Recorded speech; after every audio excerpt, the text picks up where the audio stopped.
Good morning. Today I'm going to take you guys through my first time doing plein air. I'm going to set up my plein air kit. All of it is stuff that I already owned. I only bought one new thing, which was a backpack. I'm very excited to set up.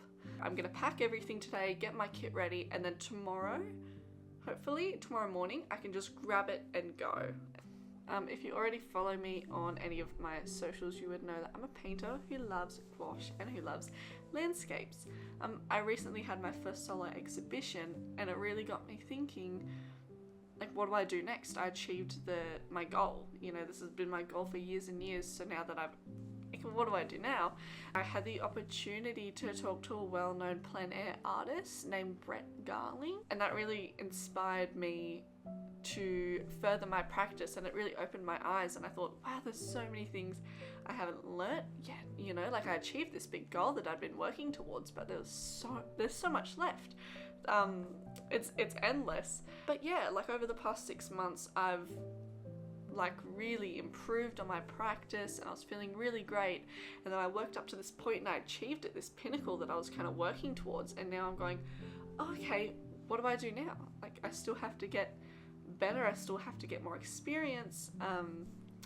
So that got me really interested in doing plein air. All of like the YouTube videos that I watch are plein air videos. I love it, especially Sarah Byrne's studio. She's probably my favorite painting channel that I watch. I've watched her for years. And between that, my talks with Brett, and just realizing how much plein air could benefit me, made me really think, oh, okay, I'm gonna try this now. This is what I'm gonna get into. So many things I didn't realize I still had to learn. I never went to art school or anything, so like composition is a massive one. I don't know anything about composition. I just wing everything, you know. And after talking with Brett, and he showed me some of my artworks, this one has good composition, this one you could change this thing, this you know, and he recommended a book and he recommended some things to study, and it really made me think, oh wow, if I'm happy with my painting, like the skill level of just the basic practical painting, how much can I elevate that just from studying composition and studying color?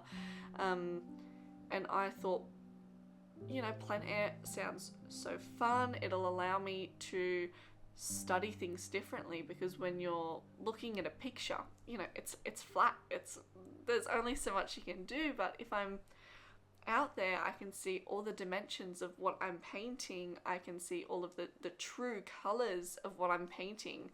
And, you know, I would love to be able to go on holidays and capture those memories through my art, through a sketchbook, something like that. And that way, and it's easier to create originals as well. It's a lot easier, because I only had a few photos here and there of when I've gone on previous holidays and things like that for my references. But apart from that, for an original piece, I can't take a reference off Pinterest, you know, that doesn't work. So it's really hard, because I kind of just had to imagine things, and that means that my colors are going to be off, my shadows are going to be off, my proportions are going to be off, you know, some things aren't going to work so harmoniously, because I don't have that reference, I don't have the picture that I'm referring to, I'm just doing it from up here, and it's really hard to have a consistent like picture in your mind. It doesn't really work for me. Yeah, I'm really excited. Where I live though is very dry. It's summer at the moment, so it's about 40 degrees Celsius each day, and that's from the sun sets here at like 7 p.m. to 9 p.m. so there's a lot of daylight, which would be great for plein air painting, but it is really way too hot to go outside in the middle of the day. You would die, you'd be so sweaty. So that's gonna be one of the challenges with doing this plein air painting, is I'm probably gonna have to go out pretty early in the morning.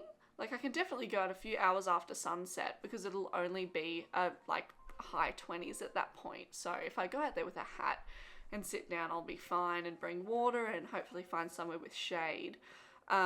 But also my landscape is a little bit limited where I live, because I'm in the plains, so everything is flat. There's like no hills, no forests, no like nothing, no mountains. We have a river.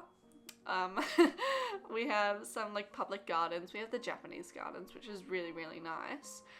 But apart from that, it's gonna be hard to find spots to paint, and it's gonna be even harder to find spots to paint where people aren't walking around, because I'm confident in my studio, but just, you know, out in the wild, out in the world, I don't know what my painting is going to look like. I don't know what my process is going to look like. So I'm probably going to be pretty nervous. Like if someone walks past me. I would love to go on like trips and do some painting like that. But the only problem is that I live like pretty inland. So the nearest beach is about 6 hours away. And the nearest like hilly kind of area, that's about 2 hours away. It would be quicker, but I'm not on my full license. Or I could go like about 4 hours away, 5 hours away, and that's got really nice, like beautiful, like I won't call it a rainforest, but it's like forests and mountainous areas and like beautiful things like that. And there's a what would I call it? It's like a destination a few hours away that's famous in Australia called the Three Sisters. It's like 3 big rocks. And the area that's in, like the Blue Mountains kind of area, it would be really, really beautiful to paint. But it's just hard to get out there. Working full time, you know, you can't just drop everything and go, I'm going to drive 4 hours away and I'm going to stay there for 3 days. You know, it doesn't really work like that, but I'm going to try my best. I'm sure I'll be able to find great references.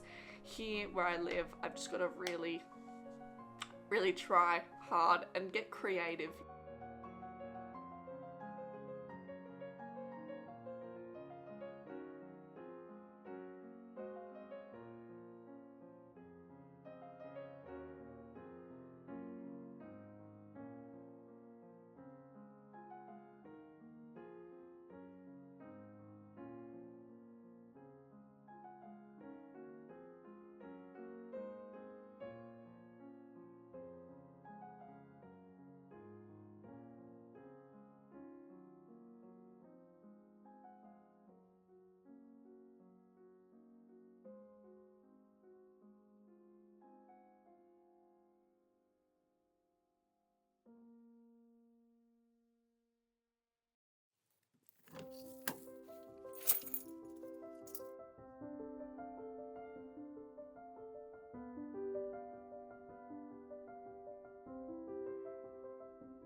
Slap as many times as I can.